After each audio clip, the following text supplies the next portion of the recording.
I was 10 years old when I learned that my father's love had a weight limit just like checked luggage at the airport, and I was a suitcase that got left behind. My name is Lily Morgan, and this is the story of how one afternoon at an airport taught me that the people who are supposed to protect you can also be the ones who leave you standing alone in a crowd of strangers. It is the story of a phone call I almost never made, a mother I was taught to fear, and the night everything my father built came crashing down, because he made one choice he could never take back. But before I tell you how it ended, I need to take you back to where it all began inside Terminal D of Dallas-Fort Worth International Airport on a summer afternoon, so hot the pavement outside looked like it was melting while the air conditioning inside blew cold enough to make a 10-year-old girl in a thin hoodie wrap her arms around herself and wonder if anyone in the world was coming back for her. I remember the morning so clearly it still hurts. I woke up before my alarm because I was too excited to sleep. My suitcase had been packed for 3 days. I had a brand new hoodie from Target with a little starfish printed on the front because my father told me we were going to Destin, Florida, and I would finally see the ocean for the first time. I had a travel journal with a seashell on the cover,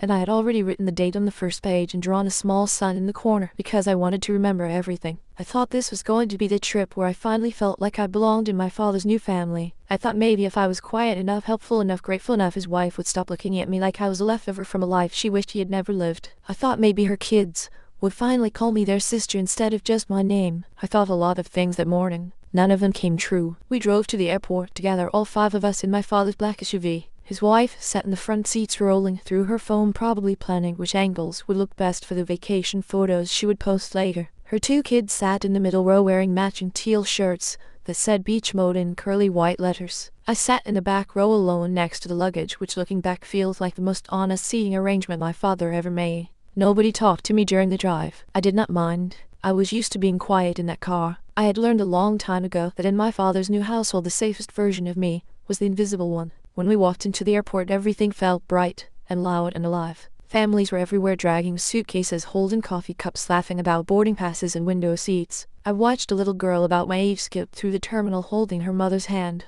and I remember thinking, I used to do that too a long time ago, before my parents split and my father told me my mother chose work over me. I held onto my backpack straps and followed my father's family toward the security checkpoint, staying a few steps behind because that was where I'd learned to walk. Then my father stopped. He turned around and crouched down in front of me the way adults do when they are about to explain something they know is wrong but have already decided to do anyway. He pressed an envelope into my hand, and I remember the paper felt warm and damp, like he had been holding it for a while trying to find the right moment. He said there had been a small change of plans. Small.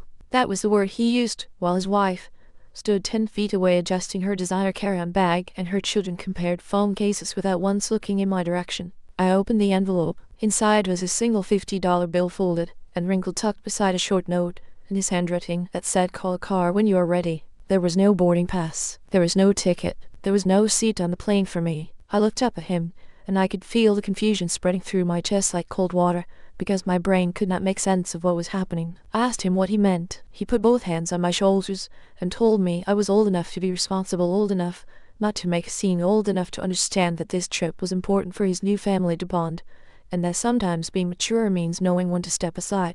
Then he stood up, straightened his jacket, and walked toward security without looking back. His wife smiled at him as he reached her, not a guilty smile, not a sad smile, a relieved one, the kind of smile that said, the one thing that could ruin this vacation just got handled. I stood there holding the envelope with both hands, watching them go through the security line together. I watched his wife put her arm through his. I watched her daughter take a selfie with her brother. I watched my father hand his boarding pass to the agent.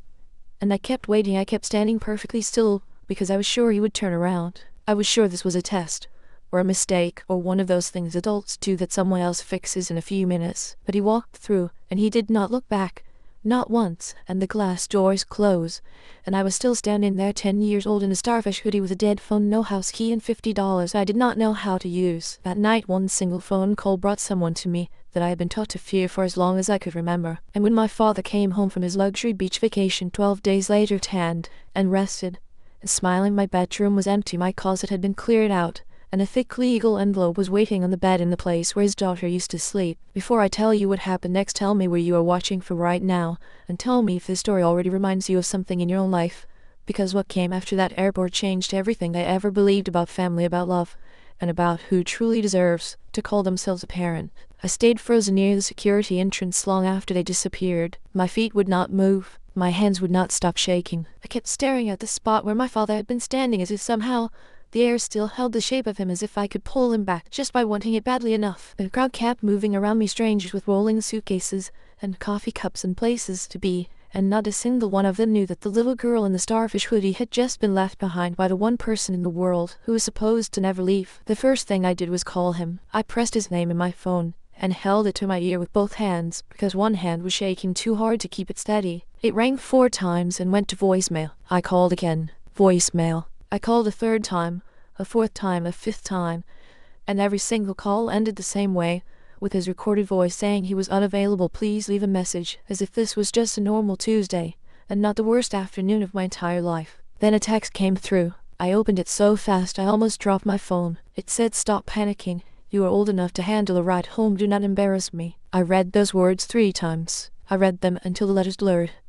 and my throat closed up, and something deep inside my chest folded in on itself, like a paper crane being crushed. He was not coming back. He knew I was alone, and he was not coming back, and the only thing that worried him was whether I might cause a scene that could somehow reach his wife's ears or interrupt their vacation before it even started. I dragged my suitcase to a row of plastic seats near a Starbucks and sat down. The smell of coffee and warm milk drifted over me, the kind of smell that usually feels comforting, the kind of smell that belongs to early mornings and parents holding paper cups and whispering so they do not wake their children. But that afternoon, it just made me feel smaller. A few gates down, I could hear the boarding announcement for a flight to Cancun, and a family of 5 walked past me with matching green shirts that said squad goals across the front, and the mother was laughing and adjusting her youngest daughter's ponytail, while the father carried a sleeping toddler on his shoulder. I watched them until they turned the corner, and my throat tightened so hard I thought I might choke. A little further away, the warm buttery smell of Auntie Anne's pretzels floated through the terminal, and I could see kids in line pointing at the display case, tugging on their parents' arms,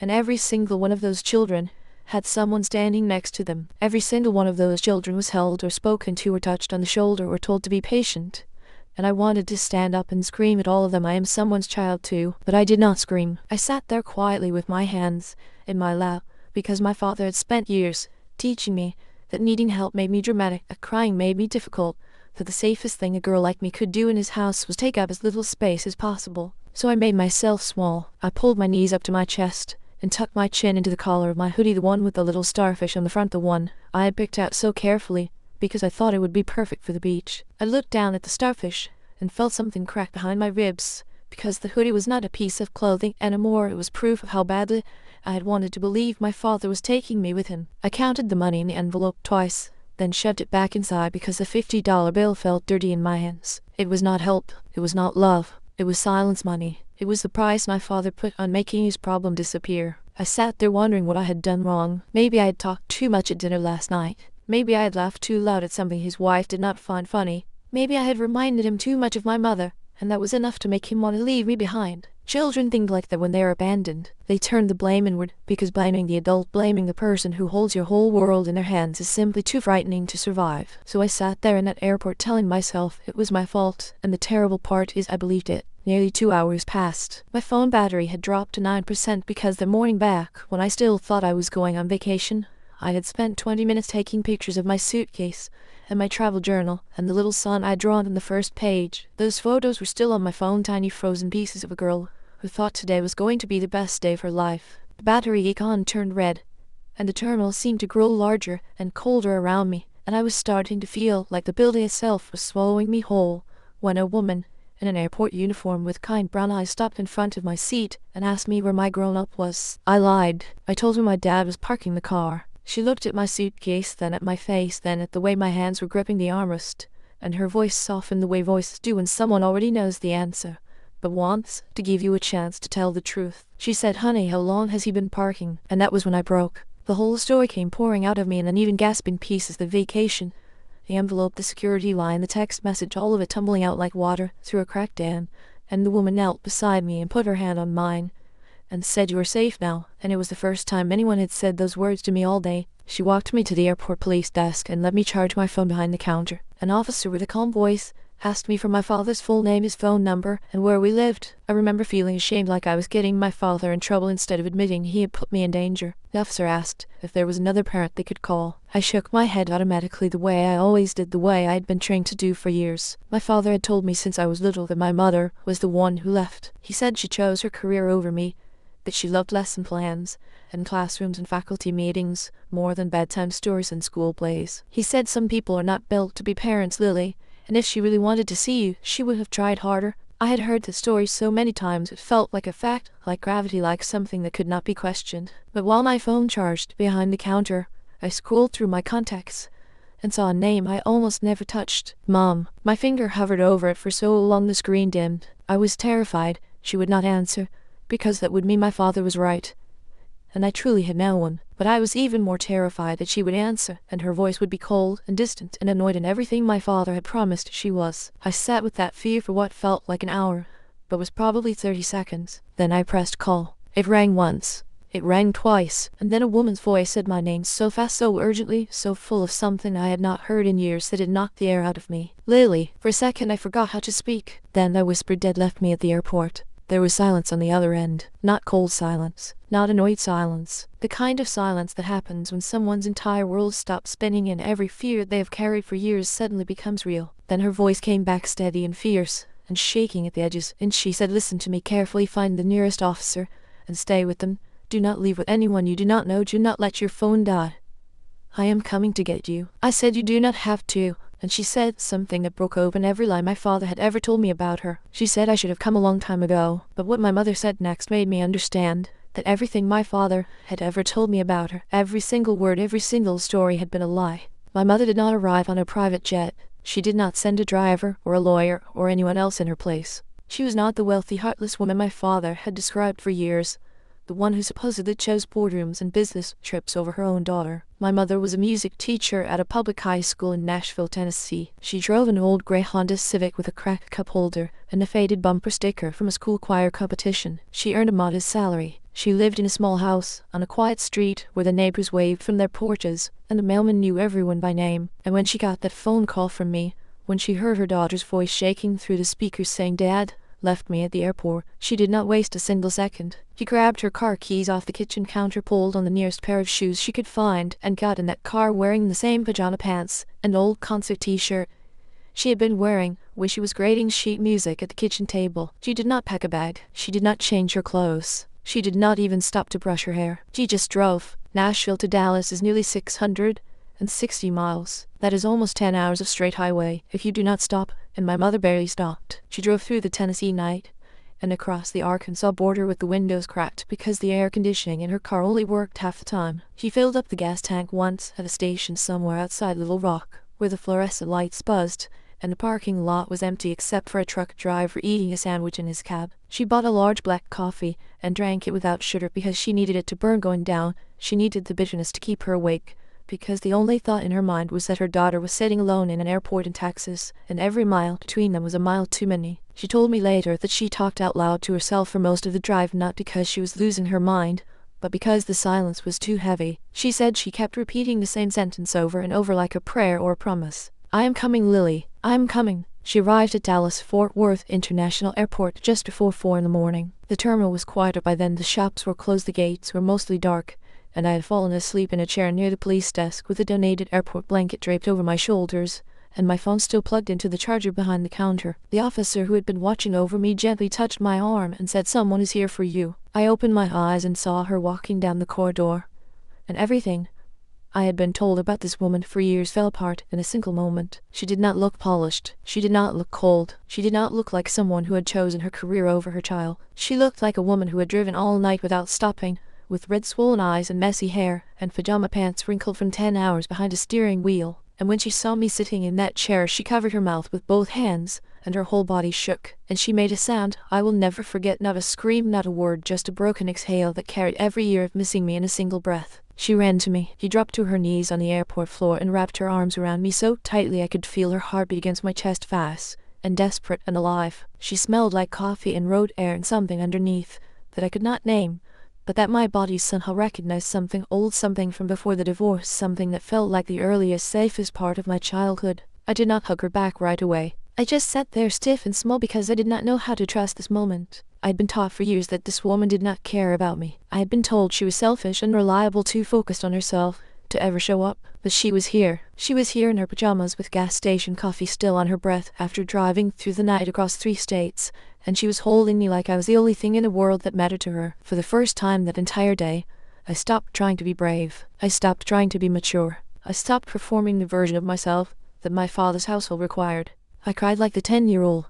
I was in the worst moment of my life in the arms of a woman I had been told not to trust. But my mother did not simply pick me up and disappear. That was the first thing that made me realize she was nothing like the person my father had described. She gently pulled back from our hug, wiped her eyes, and then she stood up and became someone else entirely, not cold, but focused, not emotional, but precise. She spoke with the airport police officer for nearly 30 minutes. She signed a report. She asked for the names of every employee who had helped me that night. She asked whether the security cameras would show the moment my father handed me the envelope and walked through the checkpoint without me. The officer said yes, most likely. She asked whether the text messages on my phone, the ones where my father told me not to embarrass him, and said I was old enough to handle a ride home, could be included in the report. The officer said yes, absolutely. My mother nodded at every answer like she was laying bricks quietly and carefully building a wall she had been waiting years to build. She was not panicking. She was gathering evidence. And I watched her do it with a strange feeling rising in my chest, something between awe and confusion, because this was not the careless woman from my father's stories. This was someone who knew exactly what she was doing, and who had clearly been preparing for a moment like this, even though she hoped it would never come. The drive back to Nashville took another 10 hours. My mother did not push me to talk. She did not ask me questions about my father or his wife or what life had been like in their house. She did not try to convince me she was a good person. She just drove, and somewhere around the Arkansas border, when the sun was coming up and the sky was turning pink and orange over the highway, she said something so quietly I almost missed it. She said, "I know you've been told things about me, Lily. I will not ask you to stop believing them tonight. Tonight, you only need to know that you are safe." That sentence made me cry again, silently, this time with my forehead pressed against the cool glass of the passenger window. Because nobody in my father's house ever talked like that. In his house, love had conditions. Be grateful, be quiet, fit in. Do not make his wife uncomfortable. Do not remind anyone that he had a life before them. My mother was not offering conditions. She was offering safety, the kind that does not ask you to earn it first. We arrived in Nashville in the late afternoon. Her house was small, but it was not cold. There were books stacked on the coffee table, blankets folded on the couch, potted plants on the window sill, and the smell of something familiar, maybe lavender, maybe vanilla, drifting through the hallway. She walked me upstairs and stopped outside a door at the end of the hall, and when she opened it I could not move. The room had wallpaper with small butterflies on it, faded, but still pretty, like it had been put up years ago for a little girl who never came to sleep in it. There was a bookshelf with copies of Diary of a Wimpy Kid and Percy Jackson books my mother must have guessed I would like based on my age, because she had not been allowed to know what I actually read. In the corner, leaning against the wall, was a small ukulele, the kind a child would play, and I found out later she had bought it because she always dreamed of teaching me music the way she taught her students every day. But the thing that stopped my heart was on the dresser. Birthday gifts arranged in a neat row, each one still wrapped in paper, each one labeled in my mother's handwriting. Lily age 7, Lily age 8, Lily age 9, Lily age 10. She had kept them, every single one. She said softly from behind me, "I sent some, and they came back unopened, the others I saved when your father told me you did not want anything from me." On the wall above the dresser, there was a map of the United States, with small colored pins pushed into it, and I asked her what the pins were for. She said each pin marked a place where she had mailed a letter or a card to me. There were dozens of them scattered across the map, pins in Dallas and Chicago and places I had lived that I barely remembered, and not one of those letters had ever reached my hands. I touched the oldest gift with trembling fingers, the one marked age 7, and I felt something rising through the sadness that I had not expected. It was anger, not at her, not at this woman who had driven all night and kept birthday presents on a dresser for a daughter she was not allowed to see. The anger was for every single time I had checked the mailbox at my father's house and found it empty. Every time I had believed I was unloved. Every time I had gone to bed thinking my own mother did not care whether I existed. That anger was not small. It was years deep and wide enough to swallow everything my father had ever told me. And in that moment, standing in a room that had been waiting for me longer than I knew, I began to understand that the person who abandoned me was not the one I had been taught to blame. I fell asleep the first night in Nashville in a room that had been waiting for me for years. The butterfly wallpaper, the ukulele in the corner, the row of unopened birthday gifts on the dresser, all of it surrounded me like a quiet confession of how long my mother had been hoping I would come. But while I slept, the adults downstairs were already making the phone calls that would change everything. Before the sun came up the next morning, a woman named Rebecca Dawson knocked on the front door carrying a laptop bag and a legal pad. She was a family law attorney, and my mother had called her from a gas station somewhere in Arkansas during the drive to Dallas. Rebecca had a voice that was impossibly calm, the kind of calm that made you believe she had seen situations like this many times before and knew exactly what to do with every one of them. She sat at the kitchen table, opened her laptop, and began asking questions in the same steady tone a doctor might use when they already know the diagnosis, but need the patient to say it out loud. She asked me to tell her everything from the moment we arrived at the airport to the moment my mother walked through the terminal doors. I told her all of it: the envelope, the $50 bill, the text message, the hours alone, the officer, the phone call. She wrote it all down without interrupting, and when I finished, she turned to my mother, and her voice shifted from gentle to precise like a blade being drawn from a sheath. She said, "We have a 10-year-old child left unaccompanied at a major international airport. No confirmed transportation arranged. No house key provided. Custodial parent unreachable by phone. Text evidence minimizing the child's distress and prioritizing the parent's image. Potential misuse of funds from a 529 college savings plan. We file for emergency temporary custody in Texas immediately and transfer jurisdiction to Tennessee as soon as possible." My mother looked at me before she agreed to anything. She looked right into my eyes and asked, "Lily, do you want to stay here while we figure this out?" Nobody had asked me what I wanted in so long that the question itself felt foreign, like hearing a word in a language I used to speak but had forgotten. I did not answer right away. I just nodded, and my mother nodded back, and that small exchange, that moment of being asked instead of being told, meant more to me than any gift on that dresser. Rebecca explained that my father could not simply show up and take me back because the court would be informed of exactly what happened. She said all communication would need to go through attorneys from this point forward, and that a judge would decide what was safe. She also said something I did not fully understand at the time, but that turned out to be devastating for my father. She said she would be requesting a full accounting of my 529 college savings plan, the education fund that had been set up under my name when I was born, because there were signs that money had been withdrawn for purposes that had nothing to do with my education. While my father was somewhere on a white sand beach in Destin, Florida, posting photos from a resort balcony with his new family and writing captions about gratitude and blessed moments, my mother and Rebecca were gathering airport security footage, police reports, text message screenshots, travel receipts, and bank statements. The quiet phone calls happening at my mother's kitchen table were building a case that would dismantle my father's perfect image before he even knew it was under threat. 10 days later, my father came home to Dallas. I know what happened because I heard pieces of it afterward from court documents, from things that were said during hearings, and from a message one of his stepchildren sent me months later. He walked through the front door, tanned and rested, carrying a duffel bag and wearing a polo shirt that still smelled like sunscreen and salt air. His wife came in behind him complaining about jet lag and dragging a designer tote bag. Her daughter was showing her brother photos from the resort on her phone. It was the picture of a family returning from paradise, and every inch of it was built on the absence of a child they had chosen to leave behind. My father dropped his luggage near the stairs the way he always did, and called my name, not with worry, not with concern, not with the voice of a man who had spent 12 days wondering whether his daughter was safe. He called my name with irritation, the way you call someone who is late for dinner. "Lily, come down here, we need to talk." No answer. He called again, louder this time, and the house stayed silent. He went upstairs. My bedroom door was open. The room was almost empty. My clothes were gone. My school books were gone. The little nightlight shaped like a crescent moon that I had kept plugged in beside my bed since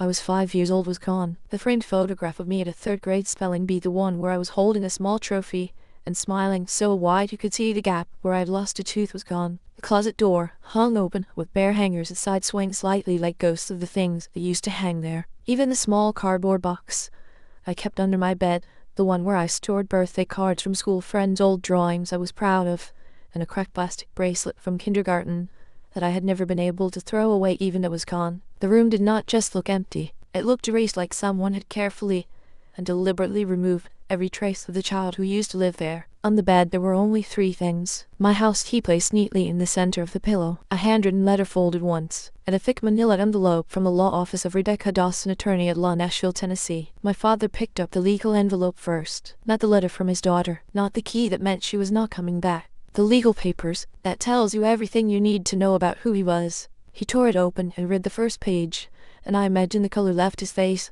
the way it leaves the sky just before a storm, slowly at first, and then all at once. The documents listed the airport police report, the security camera footage, requests, my text messages, his text messages, the fact that I was 10 years old, and the formal demand for financial records related to my 529 college savings plan, including withdrawals that appeared to have been used for resort bookings and destined tickets to SeaWorld for a party of 4, a luxury SUV rental, and a professional beach photography session for his new family. Every dollar he had spent on that vacation while his own daughter sat alone in an airport was now written in black ink on a legal document. His wife appeared in the doorway and asked what was wrong. Then she saw the court heading my mother's legal name and the words emergency petition for temporary custody. Her face changed so quickly that her daughter stopped scrolling through vacation photos and looked up. "What did you do, Grant?" she whispered. He snapped that it was nothing, just a misunderstanding, just my mother being vindictive. But his hands were shaking as he turned the pages. His wife stepped backward like the papers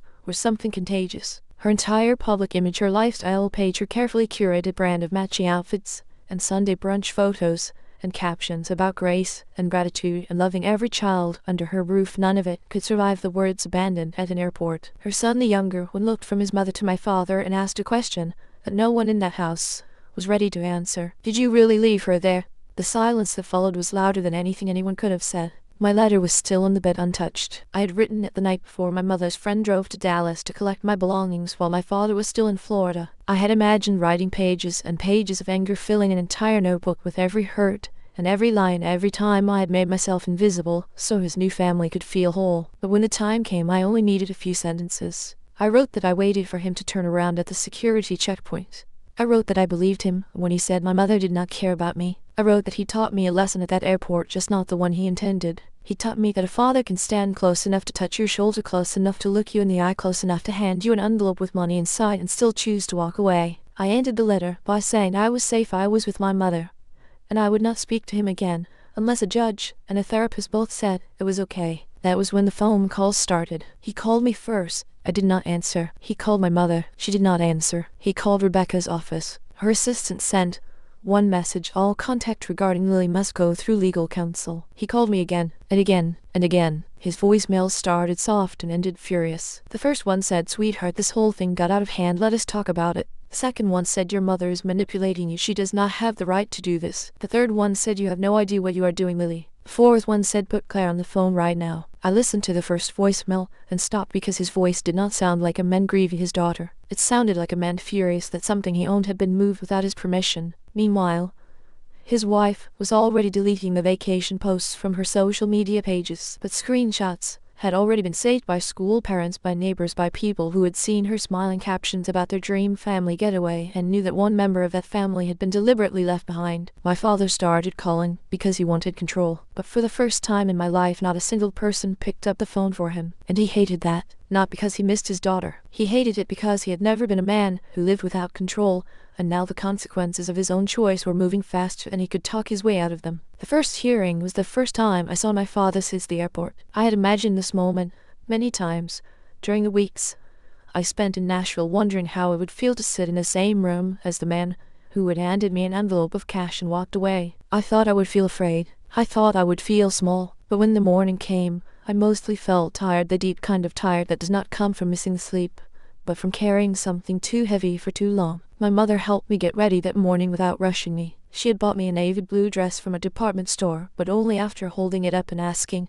if I liked it, because that was the kind of mother she was becoming, the kind who asked before deciding. I said I liked it, and I meant it not because the dress was special, but because she had cared enough to let me choose. We sat together in a courthouse conference room, my mother on my left and Rebecca on my right. My feet did not touch the floor, and I kept swinging them back and forth until Rebecca gently placed her hand over mine and told me that I was allowed to be nervous, that being nervous did not mean I was weak, it just meant I understood that something important was happening. My father entered the room a few minutes later with an expensive attorney in a dark suit, and the same expression he used when employees at his construction company disappointed him: tight jaw, raised chin, the face of a man who believed he could manage any situation if he just stayed in control long enough. He tried to smile at me when he sat down, a small private smile, the kind that said, "We both know this is silly, let us just get through it." I looked down at my hands and did not smile back. His attorney spoke first. He called the airport incident a regrettable communication breakdown. He said my father believed I had a safe ride home arranged. He said I was a bright, mature, capable child. He said my father never intended harm,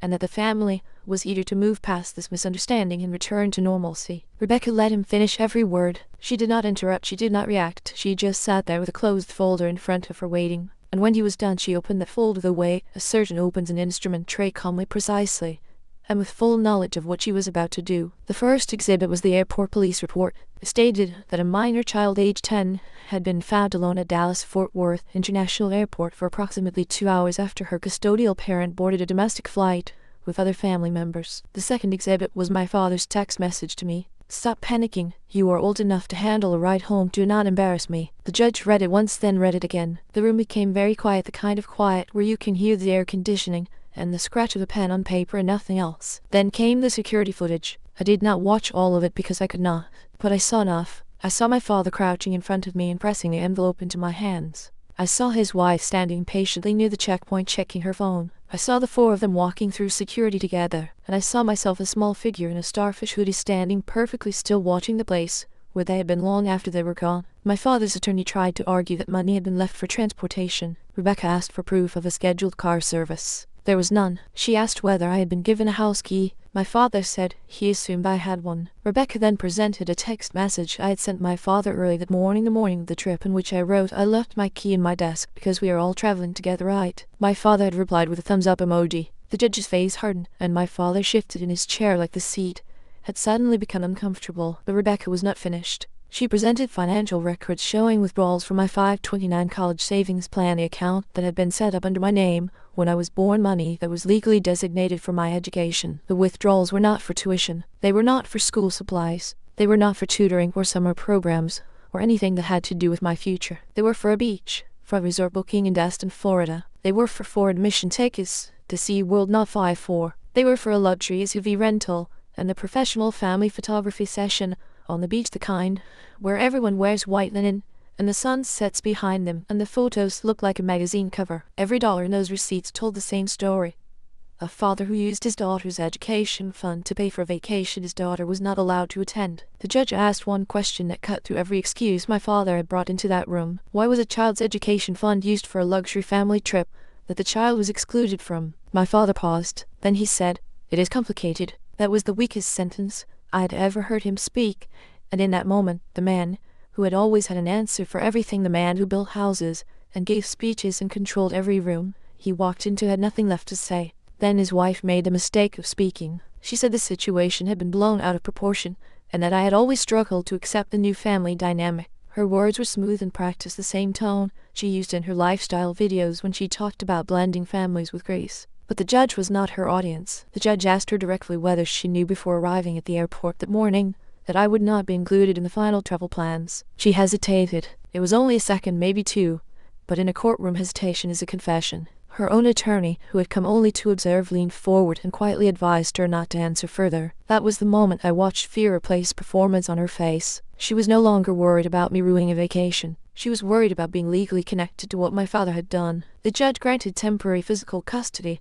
to my mother, ordered that any visits with my father must be supervised, required my father to submit complete financial records related to my support and education funds, and warned him that any attempt to contact me outside of approved legal channels would severely damage his case. My father looked stunned, like consequences were a language he had never been forced to learn. As we left the room, he stepped toward me and said my name. Rebecca moved between us before my mother even had to. "Not today," she said. His face flushed with anger, but he stopped. And that was the first time in my life I saw someone tell my father no and make it hold. After the hearing, my father's carefully constructed world began to crack in ways he could not repair. His construction company had been negotiating a major partnership with a residential development group that marketed itself around family values and community trust. When the details of the custody case reached the wrong board member through a mutual acquaintance at a school fundraiser, the partnership was quietly paused. Then it disappeared, entirely replaced by a polite email saying the timing was no longer right. His wife's lifestyle page, the one with the matching outfit posts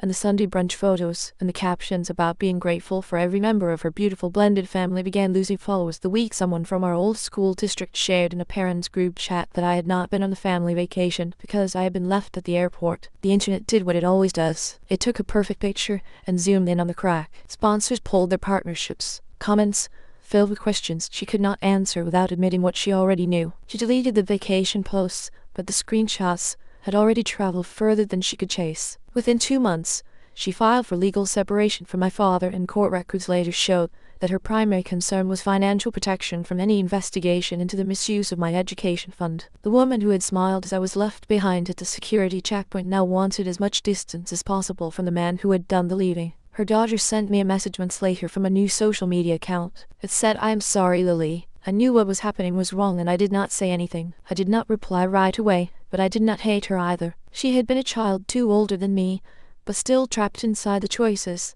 that adults made around her, and I understood the kind of trap better than most people ever would. But the courtroom and the consequences were only one part of the story. The harder part, the part nobody posts about online or files in a legal document, was learning how to live again in a body that had been trained to expect abandonment at any moment. Life in Nashville did not magically heal me. That would make a cleaner story, but it would not be an honest one. For the first few weeks, I woke up every morning with my heart pounding, afraid that someone had changed their mind during the night, and that I would have to pack my things again. I organized my backpack too carefully, folding every paper and zipping every pocket, because somewhere in my mind I believed that if everything was in its place, maybe I could stay in mine. I asked permission before taking a snack from the kitchen, even though my mother told me I never had to ask. I kept my shoes next to the bedroom door, lined up and ready like I might need to leave in the middle of the night. My mother noticed all of it. She noticed the way I flinched when she raised her voice on the phone to a telemarketer. She noticed the way I watched her face at dinner to see if she was annoyed before I asked for a second helping. She noticed, and she never once made me feel ashamed for it.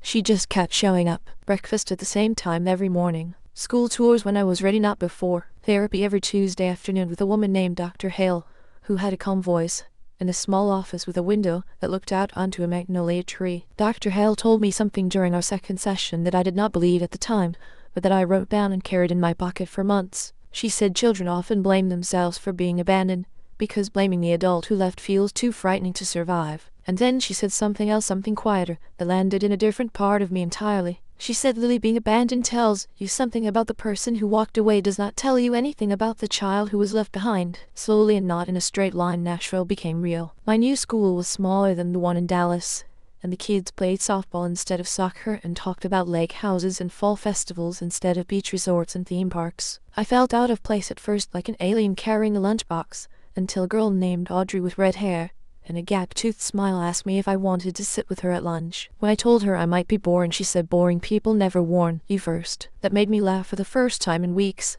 and the sound of my own laughter surprised me so much that I almost stopped. All came to Nashville like a slow exhale. The leaves on the maple trees turned gold and rust and deep red, and the air started to smell like apple cider and wood smoke, and my mother drove me to school every morning with the windows down and the country radio station playing softly between us. She learned that I hated mushrooms and loved pancakes. I learned that she drank too much coffee when she was nervous, and that she kept every school photo she could get her hands on, even the blurry ones from picture day retakes. We were not instantly close. Sometimes I felt angry at her for not saving me sooner, and sometimes I heard her crying in her bedroom when she thought I was asleep, but she never asked me to comfort her. She went to her own therapist for that, and that taught me something important about healthy adults. They do not make their children responsible for their guilt. The apology that mattered most from my mother did not happen during a dramatic conversation or a tearful moment. It happened on a regular Thursday afternoon, while we were folding laundry together in the living room. She held one of my shirts against her chest, looked at me, and said,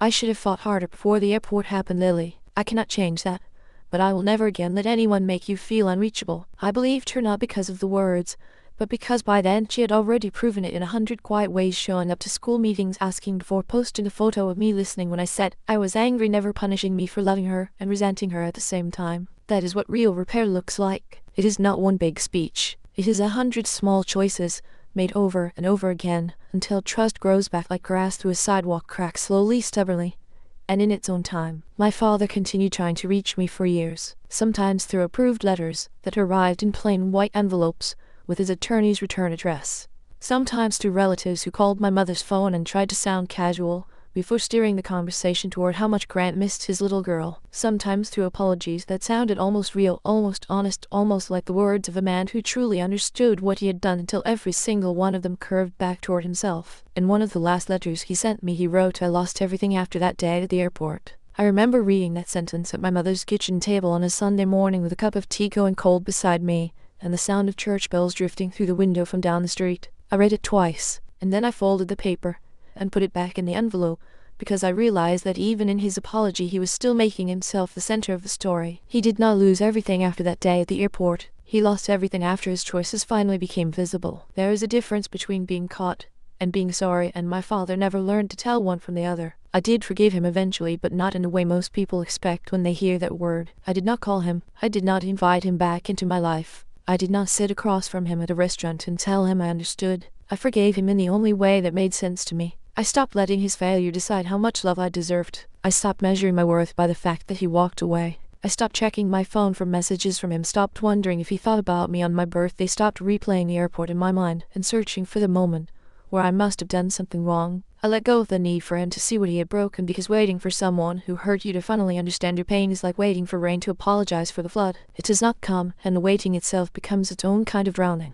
Forgiveness is not a door you have to reopen. Sometimes it is a lock you finally stop checking. And those two truths, the truth of forgiving someone and the truth of never letting them close enough to hurt you again, can live side by side without contradiction. They lived side by side in me for years, and they still do. My father's life after the hearing followed the path the secrets always follow when they finally reach the light. His second marriage ended. His company survived, but never fully recovered the reputation it had before the custody case became public knowledge. The invitations to speak at business luncheons and school events about leadership and family values quietly stopped arriving. People who used to repeat his version of the divorce without ever asking for mine began speaking about him carefully, the way you speak about someone whose name now comes with a warning attached. He became over time not a villain in my story, but a lesson I no longer needed to revisit. He became someone I could remember without needing to return to. Years passed. I grew up. I studied social work and child advocacy in college because I wanted to help children be heard before they had to scream the way I did. I worked with family court programs that train judges, counselors, and parents to recognize emotional abandonment, not just physical danger. I stood in rooms full of adults and told them something I wished every grown-up in my childhood had known. I told them that a child can be fed, clothed, and enrolled in a good school and still be deeply unsafe if the adults around them teach that child that love depends on convenience, that belonging depends on silence, and that family is something you earn by making yourself small enough to fit inside someone else's comfort zone. In the United States alone, roughly 7,000 children are abandoned every year. 7,000. That number is not just a statistic. It is 7,000 children standing in 7,000 different versions of the same airport, holding 7,000 envelopes, wondering what they did wrong. My story is not as rare as it should be. When I think about the airport now, I do not only see the moment my father left. I see the officer who believed me when I told the truth. I see the woman at the coffee counter who let me charge my phone and did not leave me alone. I see my mother running through a terminal hallway in her pajamas with red eyes and messy hair after driving 10 hours through the night, because nothing, not distance, not exhaustion, not years of being shut out, could stop her from reaching her daughter. And I see a little girl in a starfish hoodie who thought asking for help would prove she was weak. I want to kneel beside that little girl and tell her what I know now. Calling for help was the bravest thing she ever did. Family is not proven by last names matching vacation photos, or who stands beside you when life is comfortable and easy. Family is proven by the people who come when your voice shakes, who protect you when it costs them something, who tell the truth, even when lies would be more convenient. Blood can explain where you came from, but it cannot excuse the person who chose to leave you behind. Children do not exist to protect adult egos. They deserve safety, consistency, and love that does not disappear when it becomes inconvenient. If you have ever had to choose between familiar pain and a love that arrived late, but arrived honestly, I hope you hear this. Leaving what hurts you is not betrayal. Asking for help is not weakness. And the people who fail to value you do not get the final word on your worth. My father left me at an airport for a luxury beach vacation with his new family. The one phone call taught me that being left behind is not always the end of the story. Sometimes it is the very first step toward being found. We hope you enjoyed this story and the message behind it. Everything you heard is fictional and intended only for entertainment and educational value. We want to remind you that sometimes people lose sight of you not because you stopped being important, but because they forgot that love is not something you give only when it is easy. If this story touched your heart, please take a moment to hit the like button and subscribe to True Stories, the Tragedies and Comedies of Life, so you never miss another story like this one. Share your own experience in the comments below, because your story matters too, and someone listening right now might need to hear it. And if you know someone who needs to be reminded that they are worthy of love, share this video with them. Let this story travel as far as it needs to go, because somewhere out there someone is still standing in their own airport waiting, and they deserve to know that the call they're afraid to make might be the one that changes everything.